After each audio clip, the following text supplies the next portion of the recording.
One summer day, Moominpapa caught a nasty cold and was convinced he was dying as usual. Dear, I brought up some soup in a mug for you since little Mai decided to build a fort out of every single one of our bowls. You see, this place falls apart without me around. What will you do when I pass on? Your temperature's down to normal, you handsome idiot. You're not dying, now drink your soup. Darling, since I've been stuck here in bed, I've been doing a lot of thinking. Here we go. What if I did die? There's so much I've yet to tell you and Moomin and Snufkin and Little Mai and Sniff, I guess. Isn't your whole subplot about writing memoirs?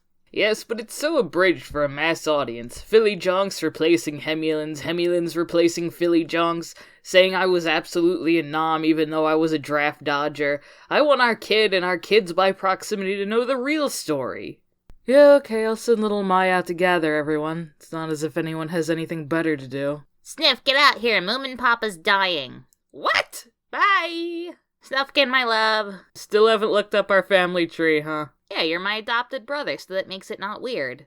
Why is our entire family like this? Look, what is it? Moominpapa has the plague or something and wants you to hear his dying words.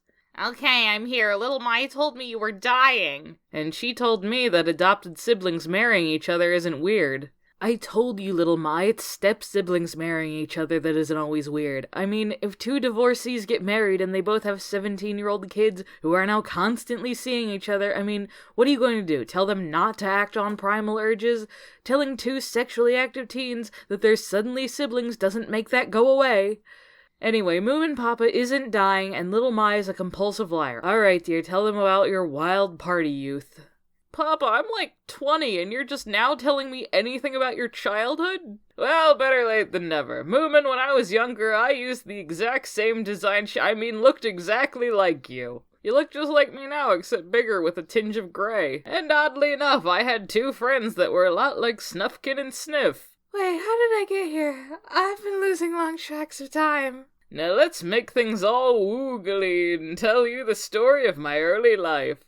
Many years ago, outside a lonely orphanage, my parents left me outside in a shopping bag because my father spent all our money on lotto tickets and they couldn't afford to keep me. The paper bag was found by the principal, a lady who looked quite a lot like our new neighbor, Mrs. Philly Jonk. Wait, did we literally only do that episode to put this in context? Yes, now be quiet. Ah, it's alive! Well, it looks nice enough. I'm sure I can put good Christian values in its head. You number your orphans instead of naming them? The state doesn't pay me to name. Now, we don't have a shower, so this is how you're going to get your weekly bathings. But this water is ice cold. Can't you make it a little hotter?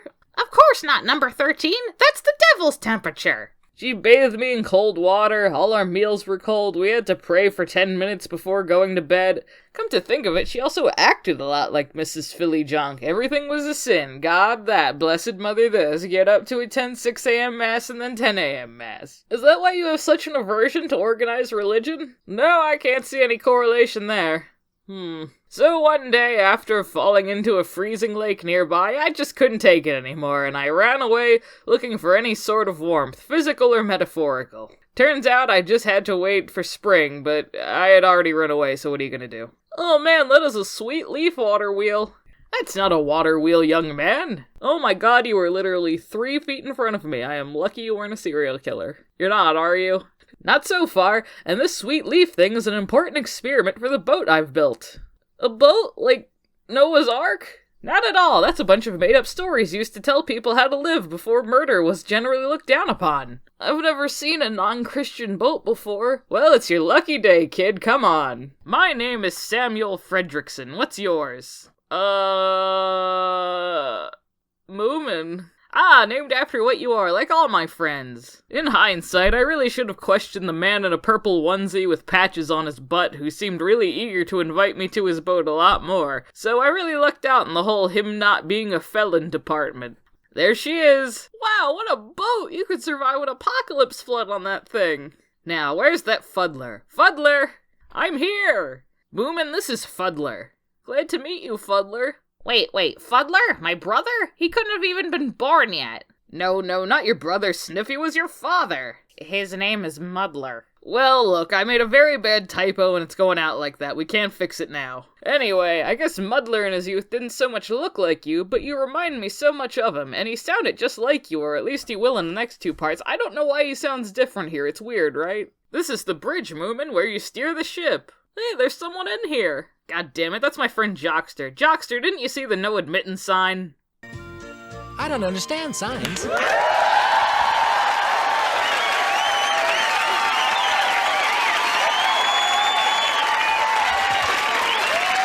When Joxter was your age, Snufkin, he looked so much like you and sounded exactly like you. Like, spot on. Was he as much of a bastard as he is now? What do you mean? He left our giant family to go traveling when I was little, and my mom just handed me to him, and he decided to raise a child out in the wilderness.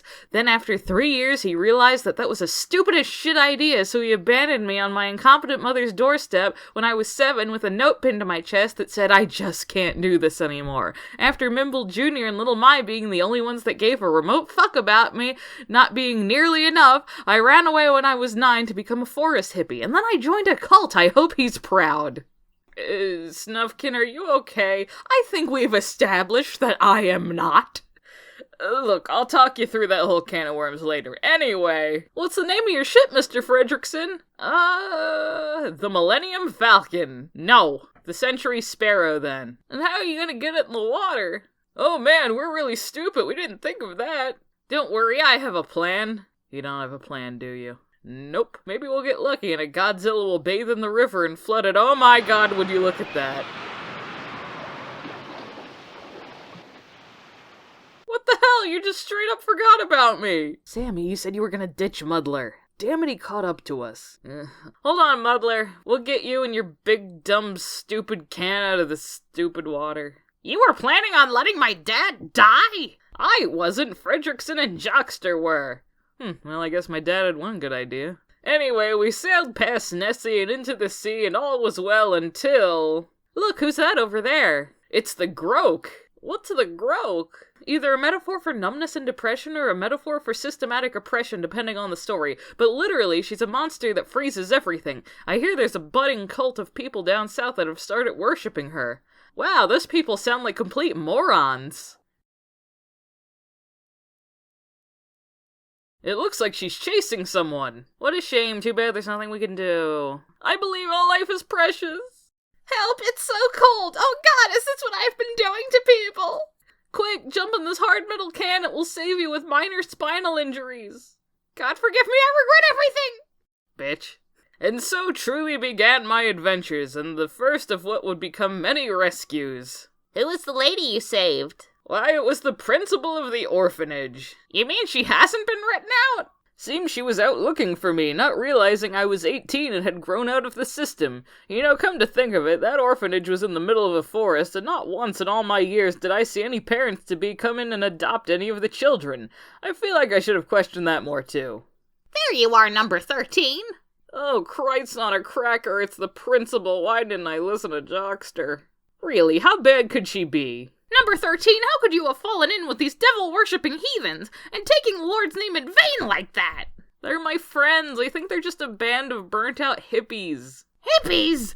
A bunch of draft dodgers, then. I will take you all under my wing and turn you into proper Catholics. Then maybe you can be productive members of society and earn your place on God's earth. I've always had the philosophy that one doesn't need to be productive in order to earn existing. If I exist and I am causing no harm, then I deserve to exist, regardless of whether or not I contribute to the man-made concept of society. One enjoys life much more when not constantly stressing about whether or not I have earned my right to exist quota for the day. So I'll be skipping your lessons. I want to not earn existence. Come back here, you aimless youths! I'm trying to help! You need discipline! You need to tell the authorities that you burnt your draft cards! Line up here right now! Don't make me keep going on about being a one-dimensional caricature of a Catholic school teacher from the 60s!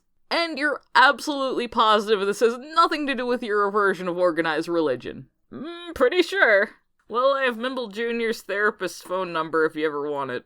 Oh, honey, what a terrible childhood! Oh, no, the orphanage was really more boring than anything. Oh, and you tell me I'm in denial. So what happened next? Why am I here? Now, while I do have more stories, the cough syrup is really starting to kick in, and I'm pretty ready to pass out for 12 hours, so we'll have to finish another day. Like any good storyteller, Moominpapa knew just where to make a break in his tale, and Moomin finally figured out what his father's baggage was. But until next time, we must wait and find out what happened to the boat of burnt-out hippies and the filly junk that may or may not have actually been a Hemulin. The end.